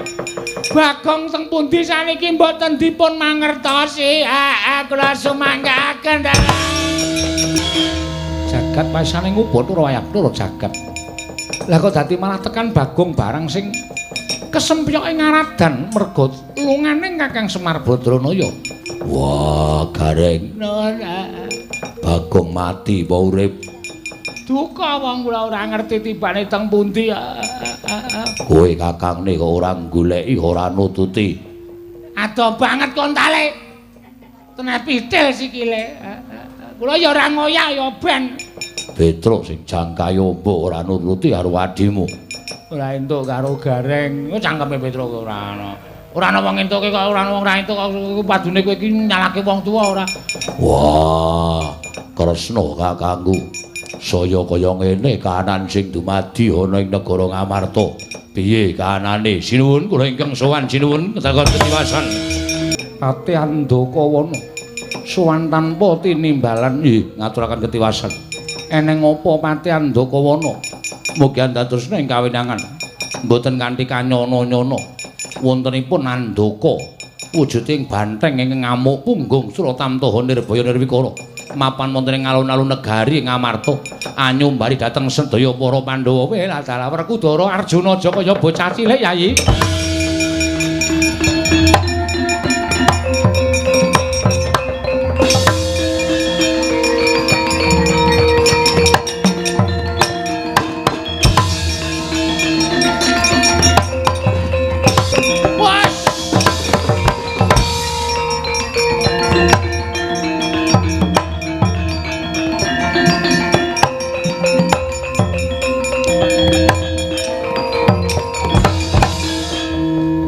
Suramrata Jayamrata.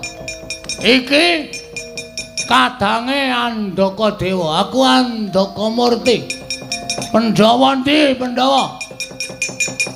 Cetha yen to Pandhawa wong kang ora ngerti karo kabecikane wong liya. Pandhawa ora ngerti karo kabecikaning Semar Badranaya. Ora goleki malah padha suka-suka parisuka lengdan sila tumang kendangan ladrang. Awe goblok banget aku. Kendangan dengkul sak kepenake dhewe.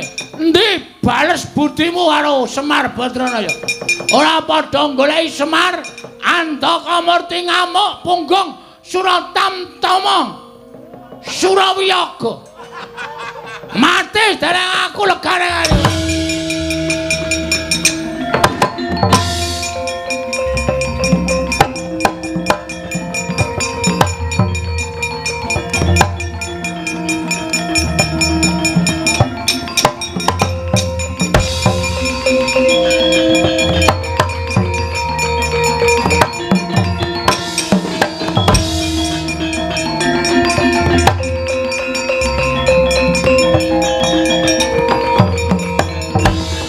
Latmara Sang Arjuna Ismanya kang kamanungsan kasrepan tingkahing mungsuh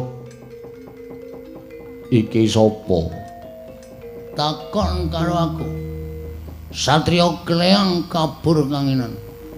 Mendung ke baratan kembali ke timur.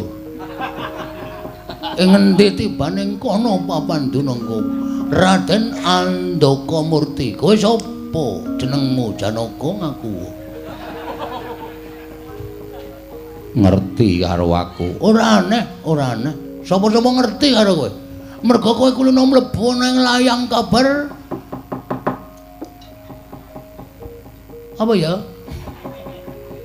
Kowe wong sing kondang kawenang-wenang. Sirmu piye kowe ngamuk ning negara Ngamarta? Janaka, Onong paran. kabar sing tak tampa Semar lunga. Padahal Semar ki dayane nyukupi marang para Pandhawa. Aku dadi Pandhawa ora padha goleki Semar. Mangku asta. Wisuh ning Wastafel. Lumoh ngentasi perkara. Ora ndara goleki Semar aku ngamuk ning negara Ngamarta. Langkauna bathange Janaka. Piye? Langkauna bathange Janaka. Kelakon penjangkamu seda dina iki kowe Janaka.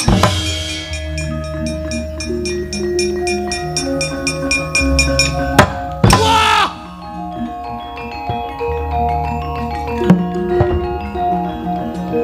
Aduh. Waduh.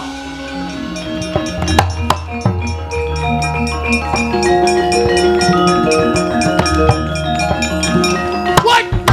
Wush.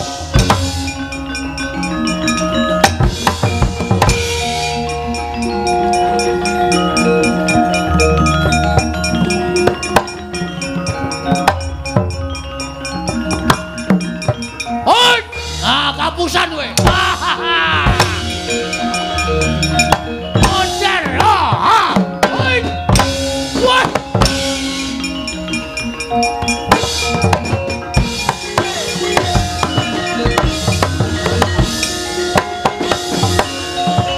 Sing ngendang ora iso ngendang ya.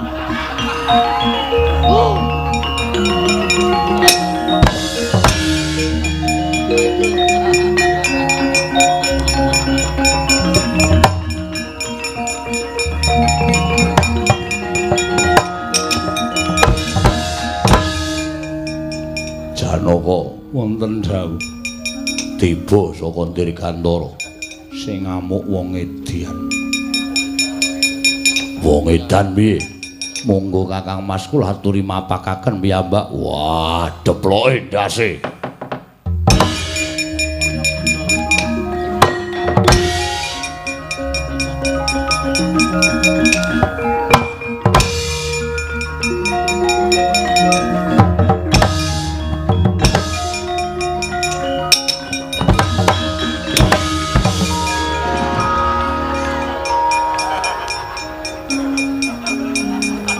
Tabrakan ning dhuwur.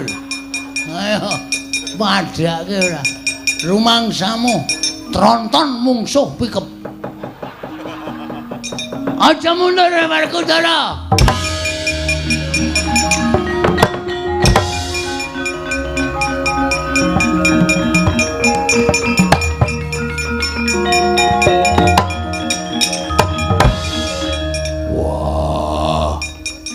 Raine aku kaya tau weruh. Aja ndelik. Ora, aku isin aku soalé kondang bagus aku. Sapa-sapa mesti apal karo aku. Males aku. Madhep rene. Wegah. Perang kok mungkur. Ya men. Arep ngopo kowe?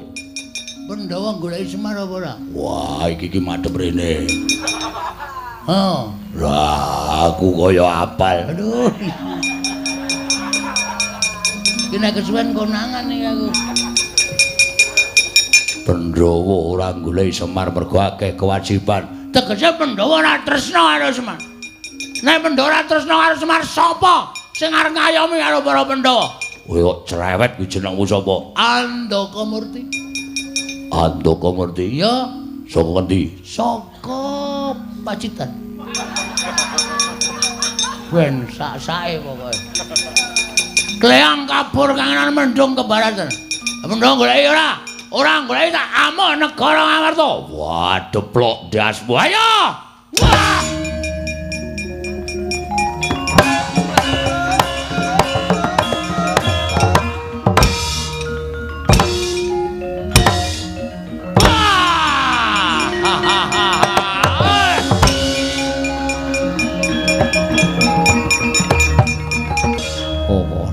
Piye?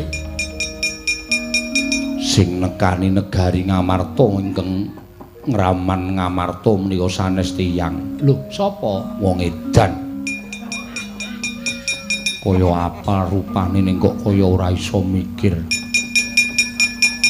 Wah. Menungso dedeke aspiro wae kekuatane ngedap-edapi. Tak tendang sirahe ora apa-apa. Kuku Pancanaka ora tedas. Kalah. Kalah. Kok iso kalah? Wah, cerewet.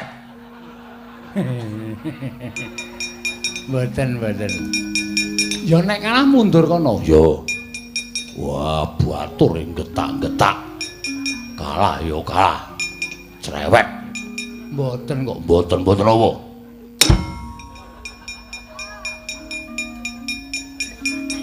Sebul wong edan. Iya. Glelengo. Lho, saka ngendi no gareng? Lho perang kok ya. Rene kalih Bendara niku setya bekti. Kalah apa menang? Pangestunipun kawon Ndara Werkudara kalah kok aku kon menang. Mundur kono, lereno nggih. Titenana kowe. Ngapa kowe plirak-plik ngece ya? Iya. Lho saka ngendi ana gareng kula niku nek perang niku ora gelem leren nek urung tekaning pati kok bagus. Pancen ngono kuwi jiwaning satriya nggih. Kalah apa menang? Pangestunipun kalah. Mundur kono nggih.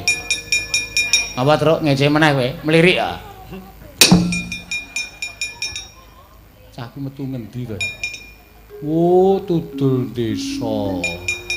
Melipir. Diani Drei. Anggerene kono gareng mundur nggih ngestaken dawuh. Ngapa truk mlirik dies. Wis delikke kene. Ben cara mbiyen ya ora apa-apa. Iya. Titenana kowe. Lho, perang meneh karang kula niku nek perang bola-bali kok. Oh, lah ya wis kalah mesti kalah. Mundur kono nggih. Yen ngapunten, ngapa truk kula tak liwat mriki mawon. Oh, weruh kok ya. Aduh. Ki cocoke aku lho. Bang ora ana sasaran. Ana ratu kok dicubles bokonge ora. Lah kaya katosen dengermu ku. Tak sawange kaya ngapa mungsuhe keparat.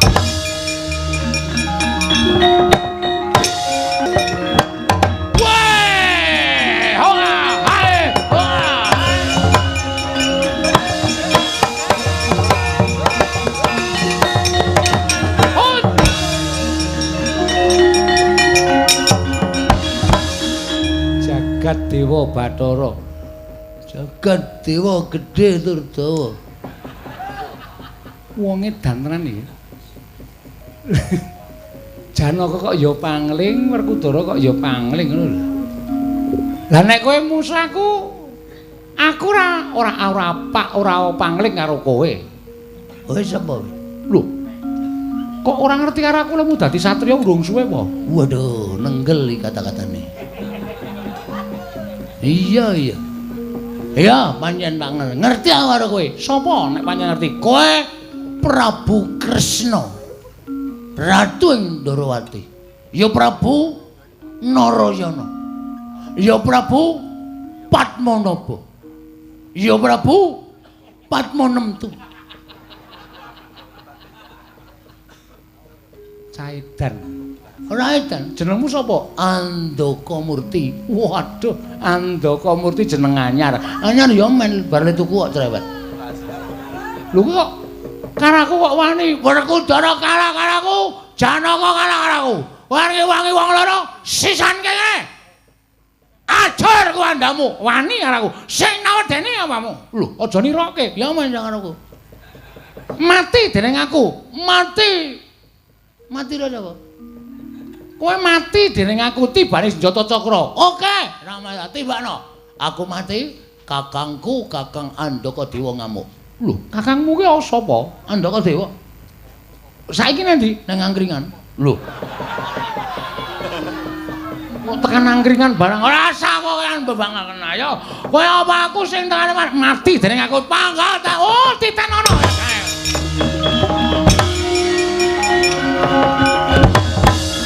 Ratu jireh ya ngono kae. Mung wani nyuwarani tok. Mati dening aku titenono kowe kok mundur. Wah, lah personalenge mung mundur tok. Ora ana sing siji loro telu maju kae. Iya. Kresna, kowe aja mundur. Kowe kudu iso ngandani para Pandhawa Kresna.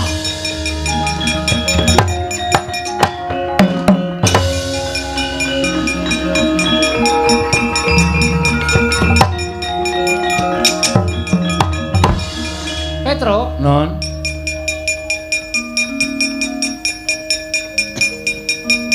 Kowe butuh duit ora? Ha butuh no. Oh butuh tenan? Nggih.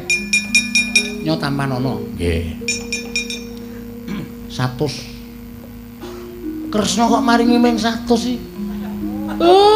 Ndoro-ndoro liyane iki nek kai 2 yuta, 3 yuta. Ya kono melu bendoro liyane kono. Ya wis melu kowe wae. 100 trimo ora? Trimo. Trimo ora? Trimo. Ora bengak-bengok tak dondomi cangkemmu kowe.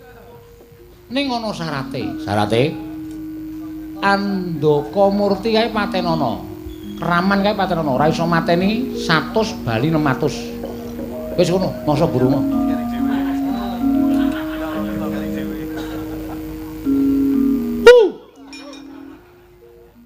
Ratu ireng, cetril. Reng, kowe butuh duit ra? Butuh no. Ya, iki ana 15.000. 15.000 lumayan. Nggo tuku cakar nggo ngruwaki raimu. Nampa kok nesu ya ben. Kowe entuk 100 kok kancane kaya 15.000. 15.000 ana syarate. Syarate apa? Mateni Kraman Negara Ngamarta. Sapa? Andaka Murti. Ya ora ana witra, aku wong ringkih. Wong loro. Wong loro. Kowe karo aku maju bareng. Oke. Maju bareng ya, maju bareng bethuke. Ya.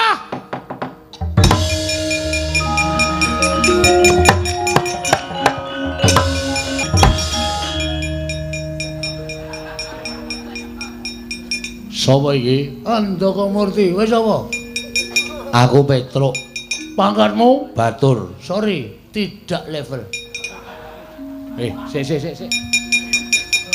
Mandek sik. Ora iso, ora level, ora. Aku ora mungsuh kere-kere, tanganku kotor mungsuh kere. Sik to. Oh. Walah, cah. Oh ya iso ning nglakoni ngono lho. Ngapain kau? Ngapa kok kok njur kaya nyanak-nyanak? Wong kere kok nyanak-nyanak karo wong sugih. Reng, rene yo.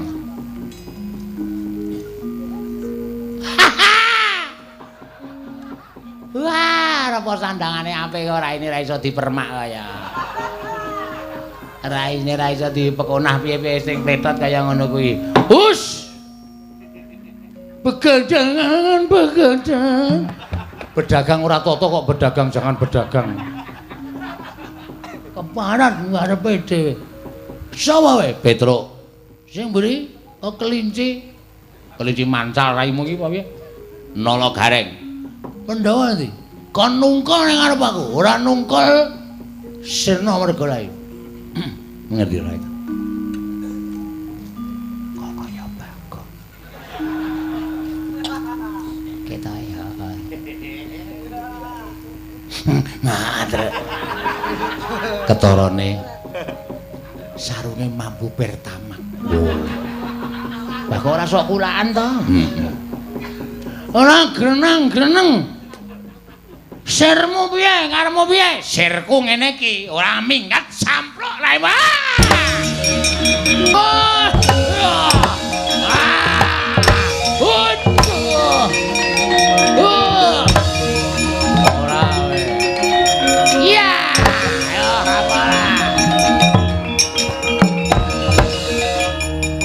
Den gulung dening Kelurahan Petruk saha Kelurahan Garing. Ical wujuding Andaka Murti. Nenggih Kelurahan Bagong kaget kadrukasan para kawan kekalih.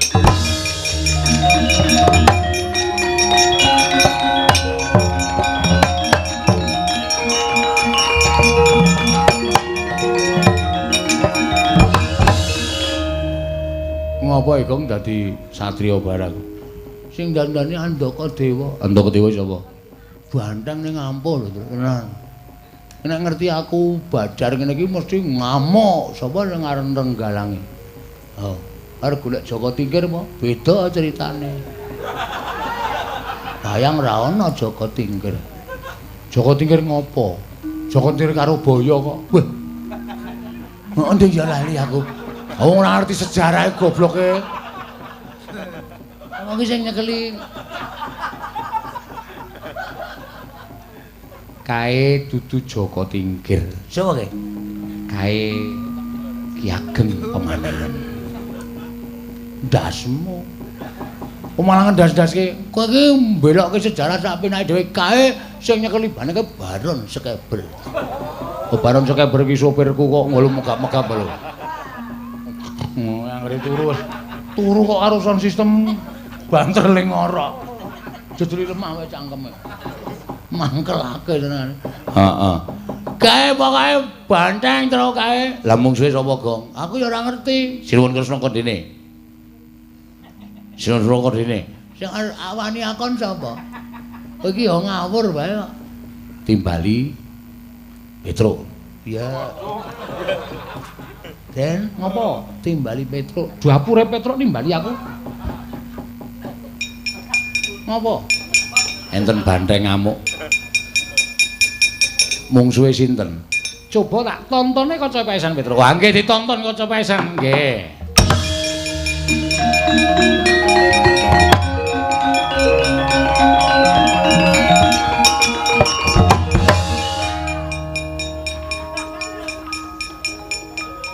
Sik. Tak deloke sik. Aku lha ya pengen delok kok ya.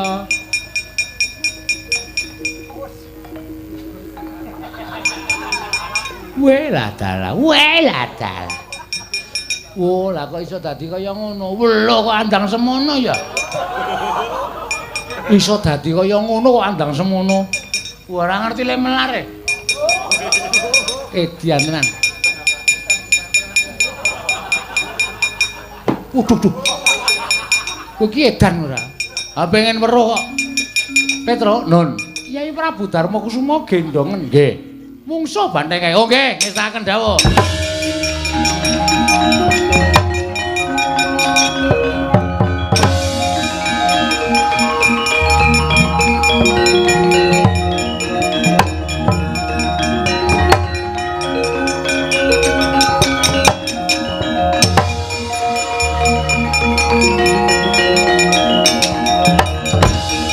Niki nek kula karo sampeyan mboten ninggal-ninggal ngecoke banteng nika mesti ngrusak negara Ngamarta. Petro. Iki arep nang ngendi? Perang mungsuh banteng kok. Ayo. Aja.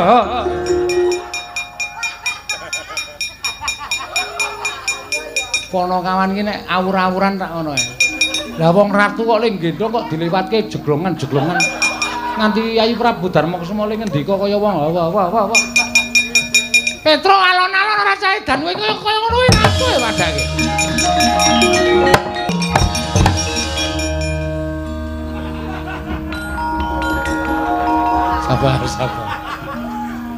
Sabar. Petro wong edan. Ratu kok mlayune bantere ora jamak.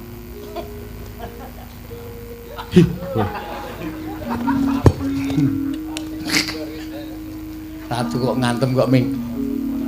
Kowe. Apa kowe? Iki piye Petro? Niku sing ajeng ngamuk teng Ngamarta. Kowe sapa? Aku Andakadewa. Andakadewa. Iya.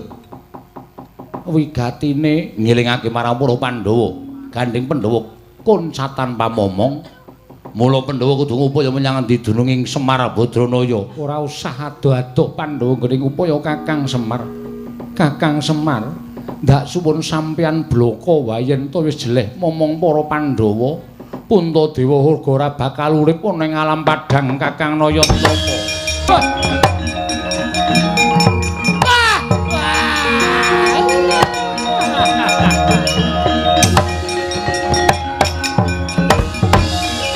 Reng, Bapak Reng. Wah!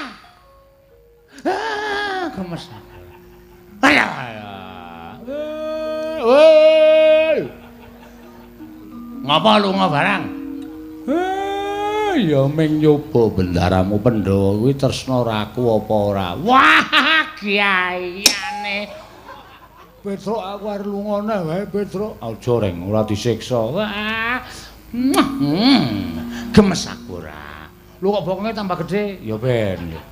Ya ben. Gong, Bapak Gong. Iya. Hei. Klar. Wong edan Bagong. Bapak, ampun tidak mulai Pak. Ora.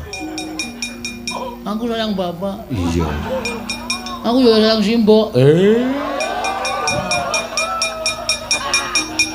Sapa arti saya? Ampun tidak ya Pak. Ora. Kula ajeng duwe gegayuhan bangun desa lho, bangun kutha Pak. Iya wis sak karepmu. Nata kutha. Iya. Sak karepmu. Ngono ya Pak. Ampun tidak Pak. Ora.